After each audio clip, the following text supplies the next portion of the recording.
ඉෂ්ණ කියන්නේ සාමාන්‍ය විදිහට ජීවතුන ගෑනු ළමෙක්. හැබැයි එයා පිරිමි අය දෙන්නෙකුට ආදරය කරන්න පටන් අරගෙන තිබුණා. ඒ වගේම එයා ඊටත් වඩා ආදරය කරා සාලිවලට. ඉතින් මේ හින්දා ඉෂ්ණට එයාවට සිද්ධ වෙන කිසිම දෙයක් තේරුනේ නැහැ. එයා හිටියේ මෝහයෙන් අන්ධ වෙලා වගේ. ඉතින් මේ හින්දා ඇත්තරම සිද්ධ වුණේ මහා ඛේදවාචකයක්.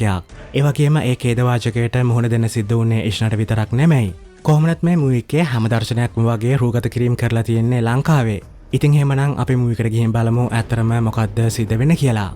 ඉෂ්ණ කියන්නේ සාමාන්‍ය විදියට ජීවතුන ගෑනු ළමෙක්. ඉතින් ඔන්න දවසක් එයාට හම්බ වෙනවා කබීර් කියලා කෙනෙක්. ඉතින් ඊට පස්සේ එයාලා දෙන්න අතර ආදර සම්බන්ධයක් ඇති වෙලා ඒක ටික කාලයක් තියෙනවා. හැබැයි දවසක් එකම හරයක කබීර් ඉෂ්ණටත් නොකියා එයා මෙහෙන් යනවා. ඒ වගේම ඊට පස්සේ ඉෂ්ණ එයා ගැන කොච්චර හැව්වත් එයාට කබීර් ගැන කිසිම දෙයක් දැනගන්න ලැබෙන්නේ නැහැ. කොහොමද ඊට පස්සේ මාස කිහිපයක් ගත වෙලා යනවා. මේ විදි තාමත් ඉෂ්ණට කබීර් මතක් වෙනවා. හැබැයි තවත් දවසක ක්ලබ් එකකදී එයාට හම්බ වෙනවා අයන් කියලා කෙනෙක්. ඒ වගේම ඊට පස්සේ ඉෂ්ණ අයන්ටත් ආදරය කරන්න පටන් ගන්නවා. ඒ වගේම එයාලගේ සම්බන්ධෙත් ටික කාලයක් පවතිනවා. කොහොමද හැබැයි එක දවසක් අයන් ඉෂ්ණට කියනවා එයා ඇත්තටම කවුද කියලා. මේ විදියා ඉෂ්ණට එයා කවුද කියලා තිබිලා නැහැ. කොහොමද එයා කියන විදිහට එයා බුද්ධ්‍යංශ නිලධාරියෙක්ලෝ. ඒ වගේම එයාගේ බොස් එයාට කිව්වලු ඉෂ්ණ රහ කරගන්න ඕන ලොකු බාරදූර කාර්යයක්. හැබැයි මොකද්ද කියලා එයාවත් දන්නේ නැතිලු. කොහොමද ඒ වැඩේ කළොත් ඉෂ්ණ ඉල්ලන ඕනිම ගානක් දෙන්නත් එයාගේ බොස් කැමතිලු. ඉතින් මේ ගැන හද්දිනම් ඉෂ්ණට හිතාගන්නත් බෑ. කොහොමද ඊට පස්සේ එයා කෝටි 5ක් ඉල්ලනවා ඒ වැඩේ කරන්න. ඉතින් උන් ඊට පස්සේ දවසේම අයන් ඉෂ්ණව එක්කරගෙන එනවා ශ්‍රී ලංකාව කියන රටට. එහෙදී රාජගත තැනකදී තමයි අයන් එයාගේ බොස්ව ඉෂ්ණට අඳුන්ලා දෙන්නේ. ඒ වගේම එයාගේ නම තමයි ගුරු. ඉතින් ඉෂ්ණ ගමන් මහන්සියම නිවාගත්තට පස්සේ ගුරු එයාට කියනවා කරන්න ඕන වැඩේ ගැන. එයා ඉෂ්ණට ෆොටෝ එකක් පෙන්නලා අහනවා මේ කෙනාව දන්නවද කියලා. ඉතින් ඒ ෆොටෝ එක දකිද්දි ඉෂ්ණට හිතාගන්න බෑ. මොකද ඒ ෆොටෝ එකේ ඉන්නේ කබීර්. ගුරු කියන විදිහට කබීර් කියන්නේ ත්‍රස්තවාදියෙක්. එයා මේ වෙද්දී දේශපාලනඥයෝ ලොකු ව්‍යාපාරිකයෝ වගේම රජයේ ඉහළ පුටුවල ඉන්න අය කීප දෙනෙක් පවා ඝාතනය කරලා. හැබැයි එයාලට ඒ සම්බන්ධව කබීර්ව අත්අඩංගුවට ගන්න කිසිම සාක්ෂියක් නැතිලු.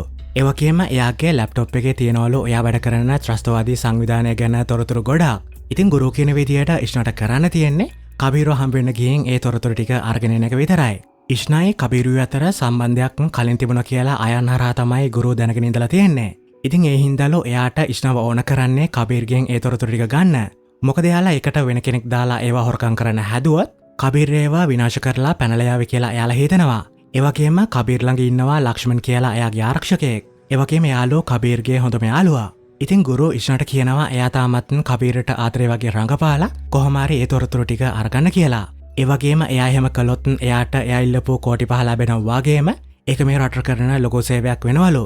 කොහොමනත් හැබැයි ඉෂ්ණට තේරෙන්නේ නැහැ ඇයි පොලිසියව දාලා කබීරව අත්අඩංගුවට අරගෙන ඒ තොරතුරු ටික හොයාගන්නේ නැත කියලා. කොහොමනත් ගුරු කියන විදිහට මේ මෙහෙයුම රාජගතව සිද්ධ වෙන්න ඕනෙලු. ඒ වගේ මේ හින්දා එයාට මේකට පොලිසියව පාවිච්චි කරන්න බැරිලු. කොහොමනත් ඊට පස්සේ ඉෂ්ණා මේ ගැන කල්පනා කරනවා. මේ විදියා අයන්ට ආදරය කළත් එයා තාමත් කබීරට ආදරෙයි. ඒ වගේම කබීර්යාව දාලා ගිහින් මාස කිහිපයකට පස්සේ ආපහු එයාව හම්බෙන්න යන එක ගැන එයාට හිතාගන්න බෑ.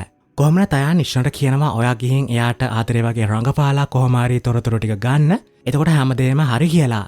හැබැයි අයන් එහෙම කිව්වත් දැන් ඉෂ්ණ ඉන්නේ කබීර්ගේ මතකයන් අතර අතරමං වෙලා. ඒ වගේ මේ වෙලාවේ අයන් ඉෂ්ණට අඟවනවා මේ වැඩේ කළාට පස්සේ එයාලා දෙන්න වෙන කොහෙට හරි ගිහින් බඳිමු කියලා. කොහොමද හැබැයි ඉෂ්ණට ඒ දේ තේරෙනවද කියලා නම් හිතාගන්න අමාරුයි. කොහොමනත් ඔන්න ඊට පස්සේ අයන් ඉෂ්ණව එක්කරගෙන එනවා එක්තරා නවාතැන්පලකට. එයාලා මෙහෙට ඇවිත් නතර වෙන්නේ කබීරුත් ඉන්නේ මේ ළඟම තිබුණු වෙන ගෙදරක හින්දා.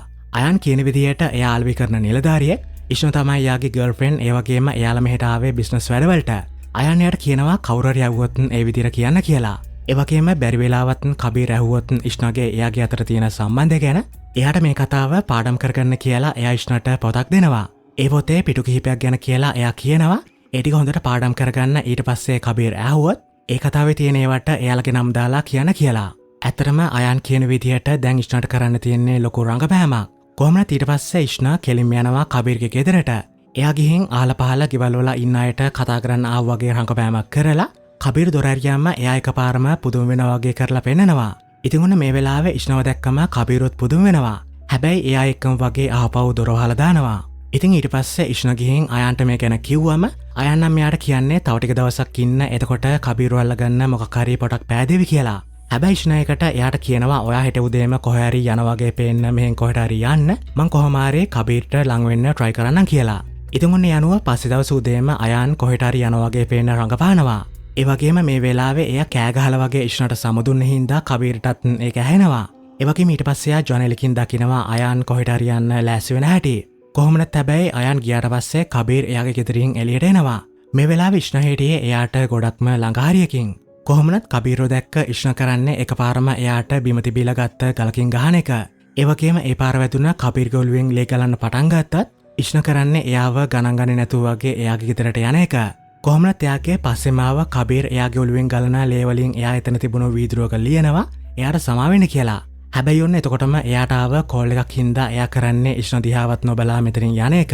ඉතින් ඒ විදිහට මේ වතාවෙත් ඉෂ්නට බැරි වෙනවා කබීර්ගේ අවධානය අරගන්න. ඒ වගේම එයා ගැන කෝල් කරලා අයන්ට කිව්වම එයාට හොඳටම කේන්ති යනවා කියලා තමයි පේන්න තියෙන්නේ. කොහොමනත් හැබැයි ඊට පස්සේ දවස් උදේත් ඉෂ්න අයන් එක්ක තවත් දෙයක් කරන්න ප්ලෑන් කරලා තිබුණා. ඉතින් එයාලගේ ප්ලෑන් එකට අනුව එදා උදේම දොර ළඟ තිබිලා පුංචි ලියුමක් කබීරට හම්බ වෙනවා. ඒකේ විදිහට ඒක ලියලා තියෙන්නේ ඉෂ්න. ඉතින් ඒකේ තියෙනවා එයා කබීරට තාමත් ආදරේ. එයා තාමත් කබීර් ගැන හිතනවා වගේ දේවල් ටිකක්. ඒ වගේම එයා එක්කේ අන්තිමට කියලා තියෙනවා කබීරුත් එයා ගැන තාම හිතනවා නම් අද උදේ 8ට ඉස්සරහා පාර ළඟ තියෙන පාක් එකේදී එයාව හම්බ වෙන්න කියලා. ඉතින් මේ ලියුම දැක්කම කබීරට හිතා ගන්න බෑ. කොහොමද ඊට පස්සේ එයා යනවා ඉෂ්න කියපු වෙලාවටම එයාව හම්බ වෙන්න. හැබැයි එයා ගෙදරින් ගිය ගමන් අයන් කරන්නේ හොරෙන්ම එයාගේ ගෙදර ඇතුළට යන එක. ඒ වගේම ඊට පස්සේ එයා කබීර්ගේ ලැප් එක හොයන්න පටන් ගන්නවා. එයා ඇත්තටම කරන්න හදන්නේ අර කියපු විස්තර ටික ඒකෙන් හොරගම් කරන්න. මේ අතර ඔන්න කබීර් හිටියේ ඉෂ්න ළඟ. ඉතින් මේ වෙලාවේ ඉෂ්නයාට කියන දේවල් වලින් ඇත්තටම තේරෙන්නේ නැහැ. එයා රංගපානවද නැත්නම් එයා කබීරට ඇත්තටම ආදරේද කියලා. කොහොමද එයා කියන විදියට එයා මේ වෙද්දි අයන් එක ජීවත් වුණත් කබීර් කැමති නම් එයා ලෑස්තිලු කබීර් ළඟට ආපහු එන්න. කොහොමද ඉෂ්න මෙතනදී මේ කියන දේවල් හින්දා කබීරුත් ඉන්නේ ගොඩක් ඉමෝෂනල් වෙලා. ඉතින් මේ අතර අයන් කබීර්ගේ ලැප් එක හොයාගෙන තිබුණා. ඉතින් ඊට පස්සේ ආයෙක ඔන් කරද්දිම එකපාරම කබීර්ගේ ෆෝන් එකට සිග්නල් එකක් යනවා. පේන විදියට එයා මොන හරි ක්‍රමයක් හදලා තිබිලා වෙන කවුරු හරි එයාගේ ලැප් එක ඔන් කළොත් එයාට ඒක දැනගන්න පුළුවන් විදියට. ඉතින් මේ සිග්නල් එක ආව ගමන් කබීර් කරන්නේ ඉෂ්න ගැනත් අමතක වුණා වගේ එකපාරම අහපව් වෙන එක. කොහොමනත් මේ වෙද්දි අයන්ට හම්බ වෙලා තිබුණා එයාලා හොයන තොරතුරු ටික. ඉතින් එයා ඒ ටික පෙන් එකකට කොපි කරගනිද්දි තමයි කබීර් මෙහෙට එමින් හිටියේ. කොහොමනත් නූලෙන් වගේ තමයි කබීර් ගිය ඇතුළට එද්දිම අයන් එතනින් එළියට පැනගෙන තිබුණේ. ඉතින් ඒ හින්දා කබීර් ඉන්නේ උනේ මොකද්ද කියලා හිතාගන්න බැරුව. කොහොමනත් එයාට හිතෙනවා මොකක් හරි වැරදීමකින් එයාට ඒ සිග්නල් එක එන්න ඇති කියලා. කොහොමනත් ඊට පස්සේ දවසේ ඉෂ්න කියපු දෙයක් හින්දා අයන් ඉන්නේ ගොඩක් කලබල වෙලා වගේ. ඉෂ්න කියන විදියට කබීර් යාට කිව්වලු අයන්ව අතෑරලා එයා ළඟට එන්න කියලා. එයා කියන විදියට නම් කබීර් යාව බඳින්නත් කැමතිලු. කොහොමනත් එකපාරම කිව්වා මේ දේ හින්දා තමයි අයන් කලබල වෙලා ඉන්නේ. මොකද කලින් කිව්වා වගේ අයන් ඉන්නෙත් ඇතරම ඉෂ්නව බඳින්න බලාගෙන. කොහොමනත් මේ වෙලාවේ අයන් කියන කිසිම දෙයක් ගුරු ගානකටවත් ගන්නෙ නෑ. එයා ඉෂ්නට කියන්නේ කබීර් කියපු විදියට එයා ළඟට යන්න. ඒ වගේම මොන දේ කරලා හරි අර කියපු ඩේටා ටික අරගෙන එන්න කියලා. ඇතරම කලින් අයන් කබීර්ගේ ලැප් එකෙන් විස්තර වගේක් කොපි කරගෙන තිබුණත් ගුරු කියන විදියට ඒව නෙමෙයිලු එයාලා හොයන දේවල්. ඉතින් මේ වැඩේ කබීරට අහු වෙන කලින් අද රෑම හරිය කබීර් ළඟට ගිහින් ඒ තොරතුරු ටික අරගෙන එන්න කියලා තමයි ගුරු ඉෂ්නට කියන්නේ. ඉතින් මේ වෙලාවේ අයන් කිව්වත් වෙන මොකක් හරි විදියක් පාවිච්චි කරලා ඒව කබීර්ගෙන් අරගමු කියලා ගුරු එයා කියන දේවල් වලට එකක වෙන්නේ නැහැ. එයා ඉෂ්නට කියන්නේ මේ ලැබුණු chance එක අරගෙන කොහොම හරි වැඩේ කරගන්න කියලා විතරයි. මේ විදිය අතරම ඉෂ්න හිටියෙත් මේ දෙයට අකමැත්තකින් නෙමෙයි. ඒ වගේම අයන් මේකට අකමැති වුණත් ඉෂ්න ගුරුට කියනවා එයා කබීර් කියපු විදිහට එයා ළඟට යන්නම් කියලා. ඉතින් පස්සේ ඔන්න එදා රෑ අයන් ඉෂ්නට කියනවා ඇත්තරම එයාගේ හිතේ ඉෂ්න ගැන තියෙන හැඟීම ගැන.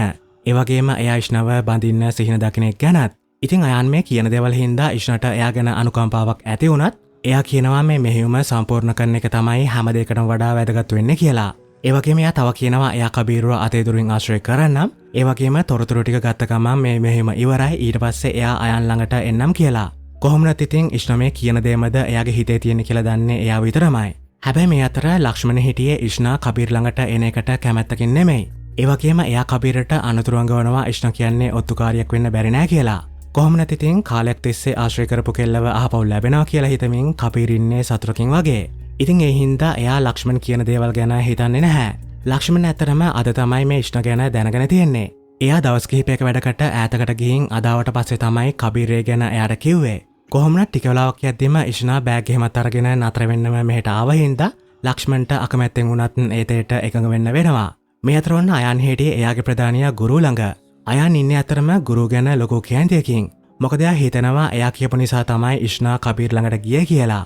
ඒ වගේම මෙතන මෙයාලා කතා කරන දේවල් වලින් හිතාගන්න බැරි දෙයක් අපිට දැනගන්න ලැබෙනවා. ඒ තමයි මේ ගුරු කියන්නේ ඇත්තරම අයන්ගේ තාත්තා කියලා. හැබැයි මෙයාලා දෙන්න මේ කරගෙන යන්නේ මොකද්ද කියලා නම් අපිට තාම පැහැදිලි නෑ. ඉතින් දැන් ඔන්න එදා රෑ මේ විදිහ ඉෂ්නා හිටියේ කබීර් ළඟ.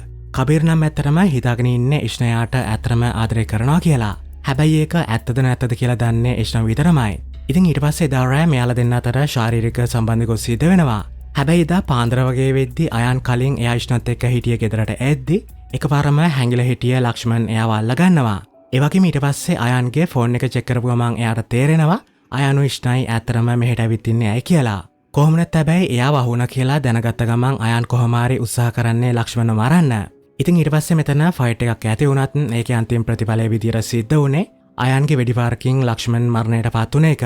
ඒ වගේම මේ සිදුවීමේදී අයන්ගේ අතකටත් වෙඩි වැදලා තිබුණා. කොහොමනත් මේ වෙද්දී නිදාගෙන හිටිය කබීරට මේ වෙඩි ශබ්දය ඇහිලා එයාට එකපාරම ඇහැරෙනවා. ඉතින් ඊට පස්සේ ආ ඉෂ්නාට කාමරෙම ඉන්න කියලා ඒ ශබ්දේ මොකද්ද කියලා බලන්න එළියට ගියාම ඉෂ්නා කරන්නේ බාත්රූම් එකට ගිහින් අයන්ට කෝල් එකක් ගන්න එක. කොහොමනත් එයා දෙතුන් පාරක්ම ගත්තත් අයන් ෆෝන් එක උස්සන්නේ නැහැ. මොකද ඇත්තරම එයා මේ විදිහේ හිටියේ ලක්ෂ්මන්ගේ මලසිරුර එක තැනක වලදාන ගමන්. කොහොමනත් එදා උදේ එළියට එද්දී අපිට පේනවා මුහුදු වෙරළක ඉන්න අයන්ව. පේන විදිහට එයා ඉන්නේ ලක්ෂ්මන් තියපු වෙඩිපාර හින්දා ගොඩක් තුවාල වෙලා. හැබැයි ටිකකින් එයාට ගුරුගෙන් කෝල් එකක් එනවා. එයා කියනවා එයාලට දැනගන්න ලැබුණා කියලා කබීර් මේ රටින් පනින්න ප්ලේන් ටිකට් දෙකක් ඊයේ රෑම බුක් කරලා තියෙන එක ගැන. ඉතින් එයා හිතන්නේ ඉෂ්නායාලට ද්‍රෝහි වෙලා එයා කබීර් එක්ක මෙහෙන් පැනලා යන තමයි හදන්නේ කියලා. ඉතින් ඔන්න මේ දේ දැනගත්තම අයන්ටත් ගොඩක් කේන්ති යනවා. ඒ වගේම එයා ඊට පස්සේ ඉෂ්නාට කෝල් කළාම තමයි එයා දැනගන්නේ අද උදේ පාන්දර ඉඳන් එයා අයන්ට කෝල් ගන්න උත්සාහ කරපු එක ගැන. ඒ වගේම එයා කියන විදිහට එයා කොහොමඩවත්ම අයන්ට ද්‍රෝහි වෙන්නේ නැතිලු. කොහොමනත් එයා කියනවා එයා කබීරට බොරුවක් කියලා අයන්ව හම්බ වෙන්න දැම්මම එන්නම් කියලා. ඉතින් ඔන්න මේ අතර කබීර් හිටිය තනියම කල්පනා කරන ගමන් මොකද එයාට හිතාගන්න බෑ ලක්ෂ්මන්ට මොකද වුනේ කියලා. කොහොමද ටිකකින් මෙතනට ආව ඉෂ්නායාට කියනවා එයාට ටිකක් තනියම ඉන්න ඕන ඒ හින්දා එයා ටිකක් ඇවිදලා එන්නම් කියලා. ඉතින් ඉෂ්නා හැම කිව්වත් කබීරට ඇත්තටම එයා ගැන පුංචි හරිය සැකයක්වත් ඇති වෙන්නේ නැහැ. කොහොමද ඉෂ්නා ගියාට පස්සේ කබීර යනවා ඉෂ්නායි අයානුයි හිටිය අර ගෙදර පැත්තට. ඉතින් එයා හෙට ගියාම දකිනවා ලක්ෂ්මන්ගේ ඇසීම අඩු කනකට සවි කරලා තිබුණු උපකරණයක් බිම් වැටලා තියෙන හැටි. ඉතින් මේක දැක්කම කබීරට එකපාරම බයක් වගේම සැකයකුත් ඇති වෙනවා.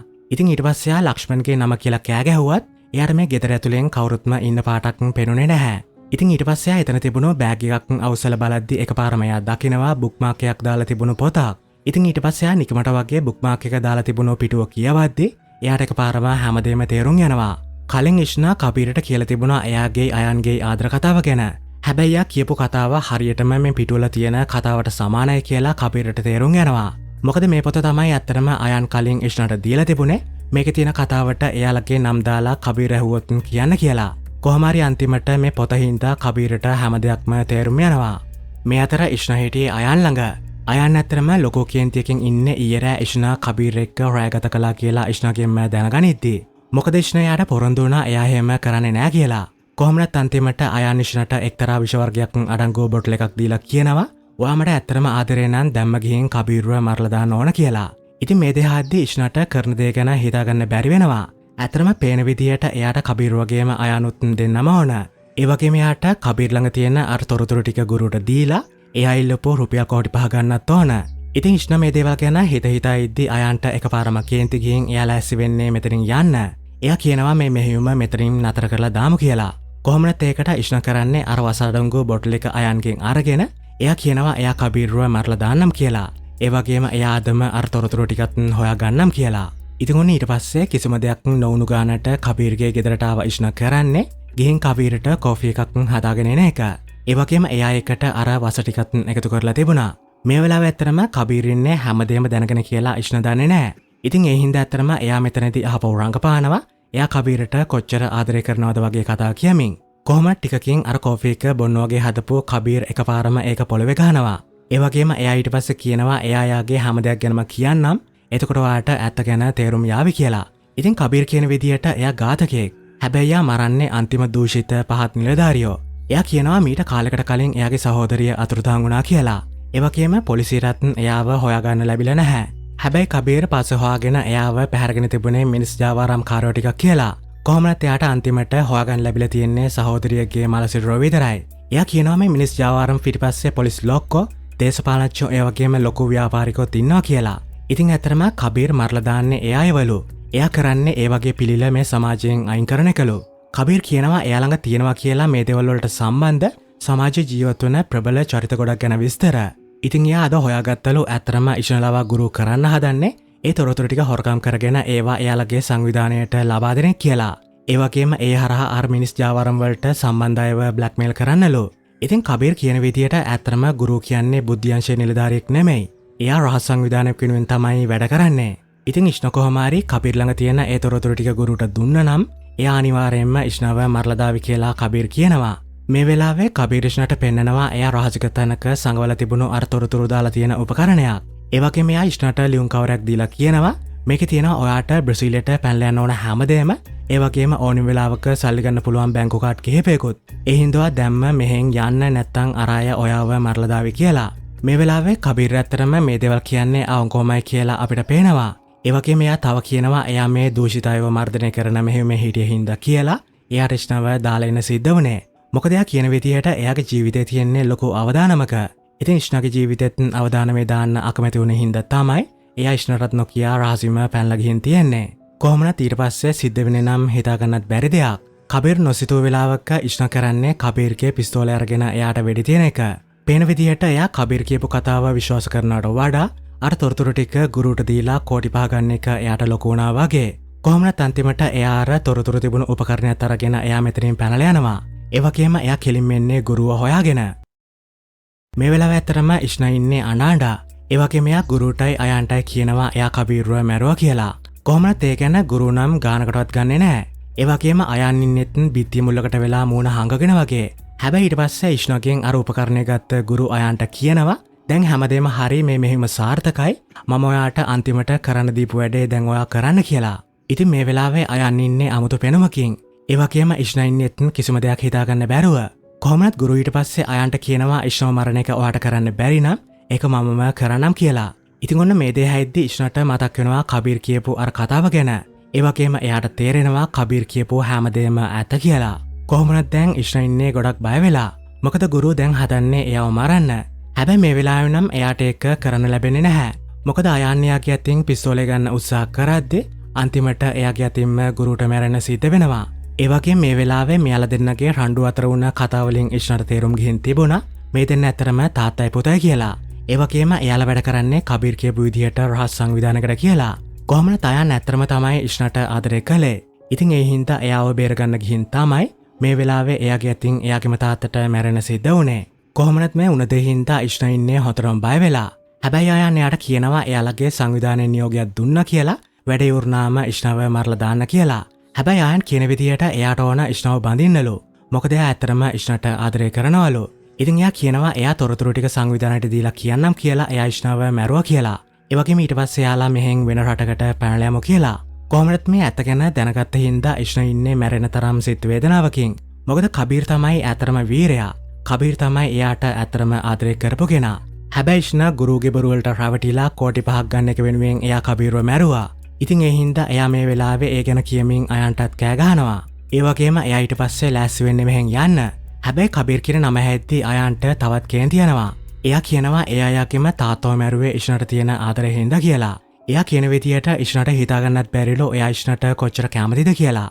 ඉතින් මේ වෙලාවේ ඇත්තටම අයන් කියන්නේ හැමදේම අමතක කරලා එයාලා මේ රටින් පැනලා යමු කියලා. කොහොමවත් කබීර්ව මරපුවෙක් ගැන පසුතැවීමකින් වගේම අයන් ගැන තරහකින් ඉන්න ඉෂ්ණ කරන්නේ මෙතනින් යන එක. ඒතයයි අද්දී අයන් එයාට කෑ ගහනවා ඉෂ්ණ නවතිනවා නැත්තම් එයා වෙඩි තියනවා කියලා. කොහොමවත් ඒ ගැන ගණන් ගන්නේ නැතුව වගේ ගිය ඉෂ්ණට අන්තිමට අයන් වෙඩි තියනවා. ඒ වගේම ඊට පස්සේ එයා බිම ඇතගෙන වැටුනම අයන් යනවා එයා ළඟට. ගිහින් එයා කරන්නේ තරහෙන් පුපුර වගේ ඉෂ්ණගේ ඇඟ පයින් අනෙක් පැත්තට පෙරලන එක. කොහොමවත් ඒ වෙද්දී මැරිලා හිටියේ නැති ඉෂ්ණ එකපාරම කරන්නේ අයන්ටත් වෙඩි තියන එක. ඇතරම කබීර් තමයි අද උදේ එයා විදින්න යන්න හදද්දී ආරක්ෂාවට කියලා එයා අතට මේ පිස්තෝලේ දුන්නේ. කොහොමවත් අන්තිමට සිද්ධ වෙන්නේ ඉෂ්ණගේ ඒ වෙඩි පාරවල් හින්දා අයන්ටත් මැරෙන්න වෙන එක. ඒ වගේම ඊට ටික වෙලාවකට පස්සේ ඉෂ්ණටත් උරුම වෙන්නේ මරණය විතරයි. ඉතින් සල්ලි, තණ්හාව, ආදරය මේ වගේ දේවල් සීමාව ඉක්මවා ගියාම ඇතරම මේ වගේ නොවුනත් මීට සමාන දේවල් මේ සමාජයේ සිද්ධ වෙනවා. ඉතින් ඔයාලටත් කියන දෙයක් තියෙනවා නම් පහලින් කමෙන්ට් එකක් දාන්න. ඉතින් හෙමනම් මේ මූවී එක මෙතනින් නිමා වෙනවා.